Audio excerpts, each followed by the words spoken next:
Hi friends, welcome to Anjum creation. నుంచి పొడి చేసిన బియ్యం రవ్వతో పాయసం తయారు చేశాను, చూద్దాం రండి.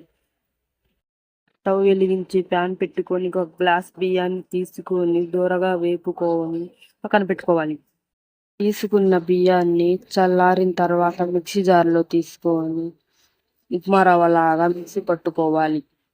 తర్వాత ఒక 6 లీటర్ పాలు తీసుకొని వేడి చేసి పక్కన పెట్టుకోవాలి. ఆ తర్వాత ప్యాన్ పెట్టుకొని నెయ్యి వేసుకొని కొంచెం ఎండు కొబ్బరి ముక్కలు దూరగా ఫ్రై అయిన తర్వాత తీసి పక్కన పెట్టుకోవాలి.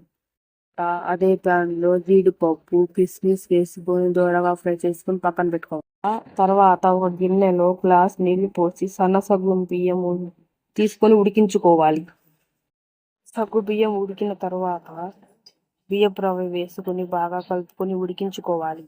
రవ్వ చిక్కబడిన తర్వాత బెల్లం తురుమును వేసుకొని బాగా ముందే వేడి చేసి పెట్టిన పాలను వేసుకొని కొంచెం సేపు ఉడికించుకొని మనం ముందే ఫ్రై చేసి పెట్టిన జీడిపప్పు కిస్మిస్ని వేసుకొని కలుపుకోవాలి.